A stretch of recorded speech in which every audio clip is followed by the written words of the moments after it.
सृजना बुढा मगरलाई चाहिँ होइन जिउँदै शरीरमा चाहिँ आगो लगाएर चाहिँ उसको चाहिँ ज्यान लिएको छ होइन। अनि हो त्यसपछि चाहिँ अनि उसको आमा चाहिँ यसरी मिडियामा आएर चाहिँ बालेन शाह र सुदन गुरुङसँग चाहिँ मद्दत मागिरहनु भएको छ र न्यायको लागि चाहिँ आएर चाहिँ सोसियल मिडियामा आएर बोल्नु भएको छ होइन। सबैजनाले एकचोटि यहाँ तलपट्टिको भिडियोको कुरा सुन्नु त।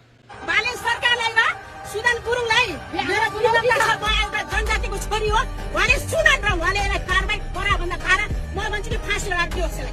यस्तो पुरै